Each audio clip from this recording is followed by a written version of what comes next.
All right, 7th graders, there's a lot of vocabulary in 6.6. Excuse me. It's called rational numbers. So let's take a look, page 301. Excuse me, let me take a drink of water so I don't cough again, maybe. Page 301, let me get my pen going here. Please follow along, and there's a big key concept box in here, so you're going to have a lot of notes. So sorry about that. Okay, a rational number is a number that can be written as a fraction. That means it has a numerator over a denominator, and we'll talk about those as we get to it. Okay. And then we have different, these are all going to show up in the boxes later on, or in your key concept box later on. Okay, additive identity. There's additive identity and additive inverse. Additive identity is when you add 0 to a number. The multiplicative identity is when you multiply a number by 1. That means, like your identity, I always think like I look in a mirror and see myself. So if you add 0 to a number, you get it. So like 5 plus 0 is 5. So like 0 is the mirror. 5 looks into it and sees itself. Same thing with 1. 5 times 1 is 5. So the identities get the same number. You add 0, you get the same number. You multiply by 1, you get the same number. Okay? Additive inverse. Inverse means it means an opposite. So the deal with inverse is when you multiply, or when you add the inverse, which is its opposite, 5 plus negative 5 is 0. Additive inverses get 0. Multiplicative inverses, I can't say that word, is like the reciprocals. Let's do 3/4 times 4/3. That's 12 over 12, which is 1. So we have lots of zeros and ones to kind of keep track of, and we'll do more of this in the key concept box. So show that a number is rational but by writing it basically as a fraction. How do you write a whole number as a fraction? You put a 1 under it.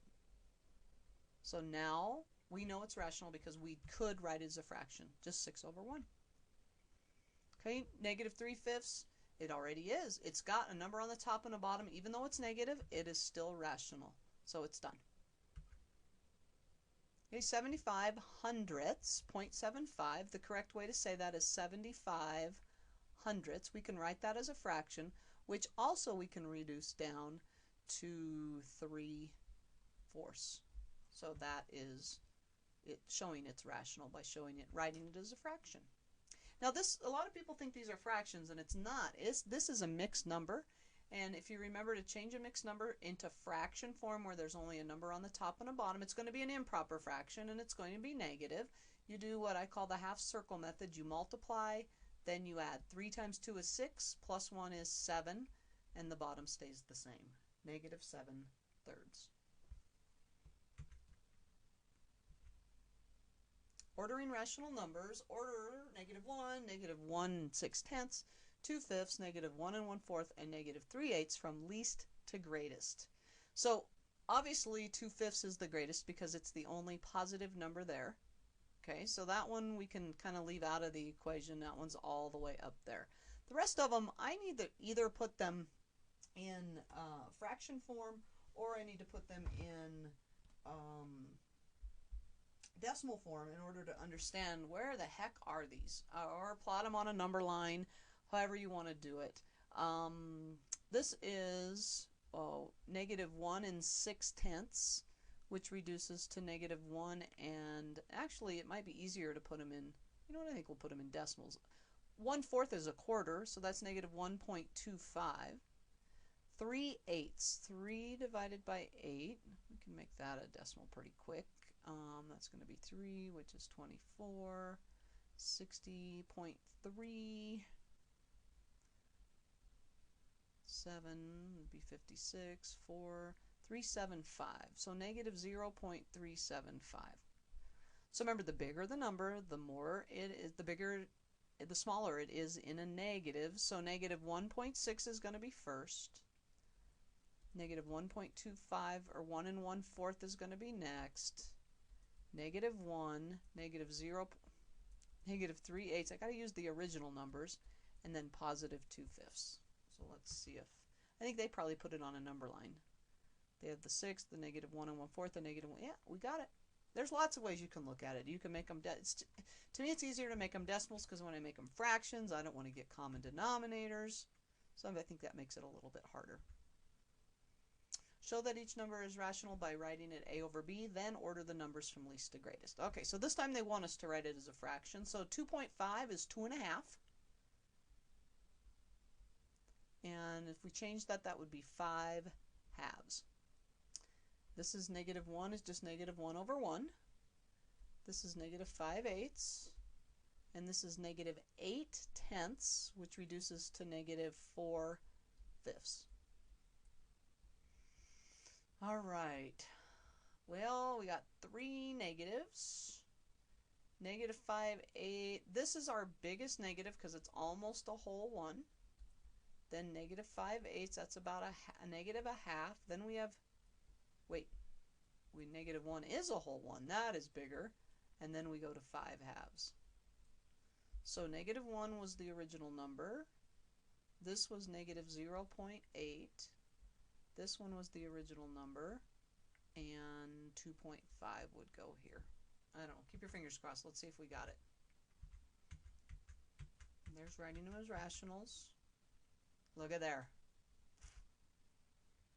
All right, let's see. Write it as a rational number, so that's going to be 21 over 5. That's going to be negative 3 6/10, which is negative 3 3/5. 15, that's 18/5. Negative 18/5. 27, 29, 31, 35/9. And then 0 is just 0. You could put a 1 under it if you want, I guess, to write it as a fraction. Okay, these two are the negatives.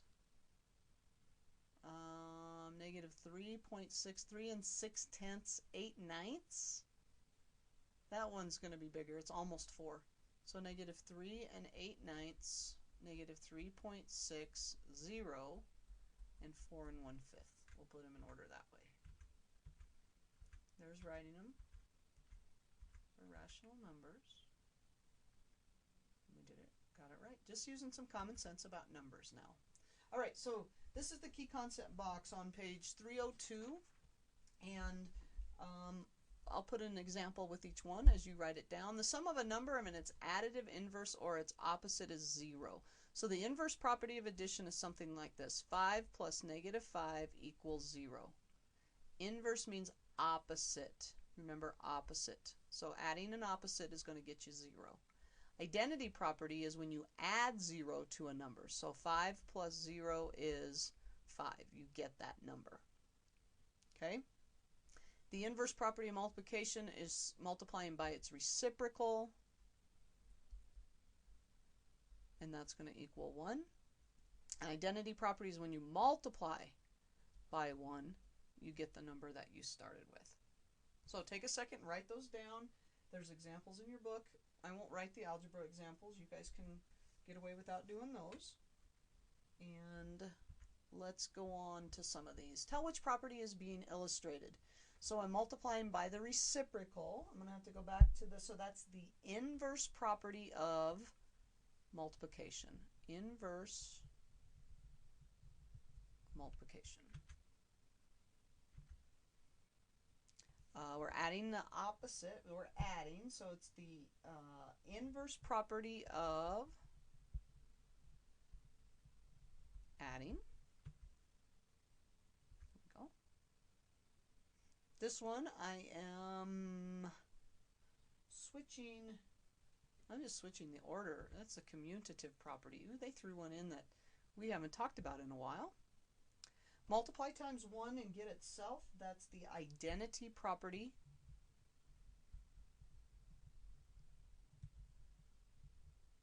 Of multiplication.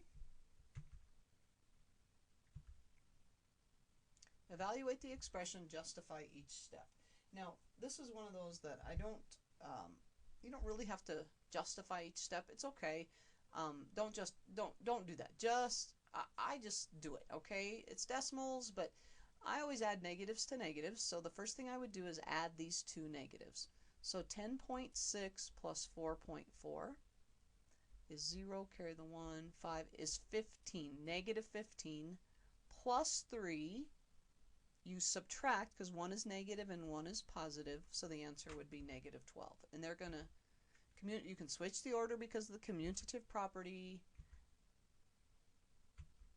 Okay, you don't do the properties, just add and get the answer. Negative 12 is the answer.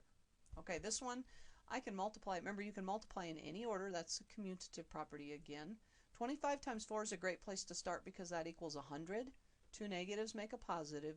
Times 7 is 700.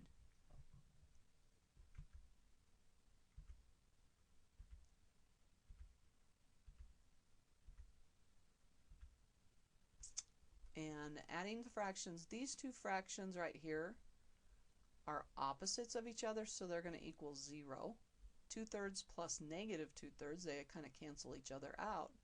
So 0 plus 7/10 is 7/10. So you want to look for shortcuts because it will make it easier. And that we don't have to do all those properties, okay? So let's see, multiplying. These two right here are reciprocals of each other. What do those equal? 1. So it's a matter of just recognizing that. And negative 5/3 times 1 is negative 5/3. And it's done. Maybe they simplified that, I don't know. Okay, tell which property is being illustrated. That is called the identity property of addition. That's a commutative property of multiplication. This is the associative property. You can change the parentheses. It's been a while since we've done that one. Evaluate the expression, justify each step. Because it's adding, we can add these two first, even though there's parentheses right there. So 3.5 plus 6.5 is 10, plus negative 3 would be 7. And that's I can switch them around.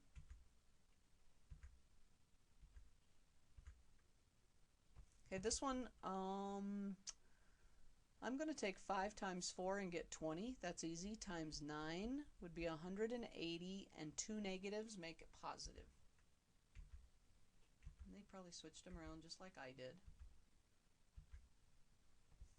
Again, I'm going to do 6 times 5, which is 30.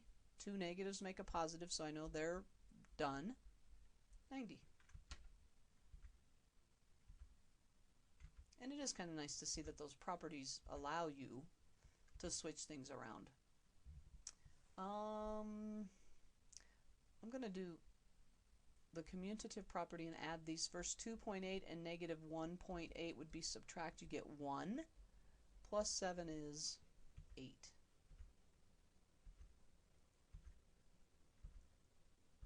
And there it is, finally. Whew. Half, you know, that's 0.5 is a half, so I'm going to multiply and think of it as of. Half of 8 is 4, and 4 times 7 is 28. And that's a nice little trick when you're multiplying, is to think half of. Makes it a lot easier. See how they did it. Probably the same way, yep. Let's see. Let's switch and put these two together. 9.1 plus 0.9 is 10.0 plus negative 2 is positive 8.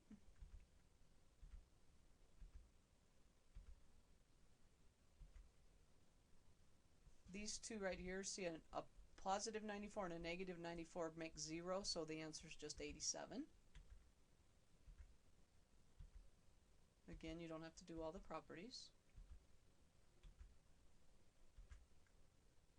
Here's same thing. Look, negative 53, positive 53. Those are the inverse property of additions, and then negative 25 is all that's left. The commutative property allows you to switch the order. The associative property allows you to move the parentheses. The inverse property makes it 0. Alright, evaluate the expression. 3 is like 3 over 1.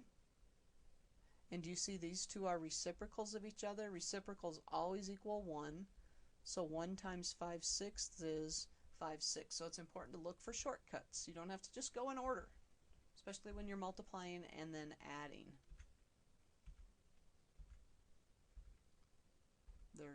They did a little different order, but it still ended up the same. So have fun with those properties.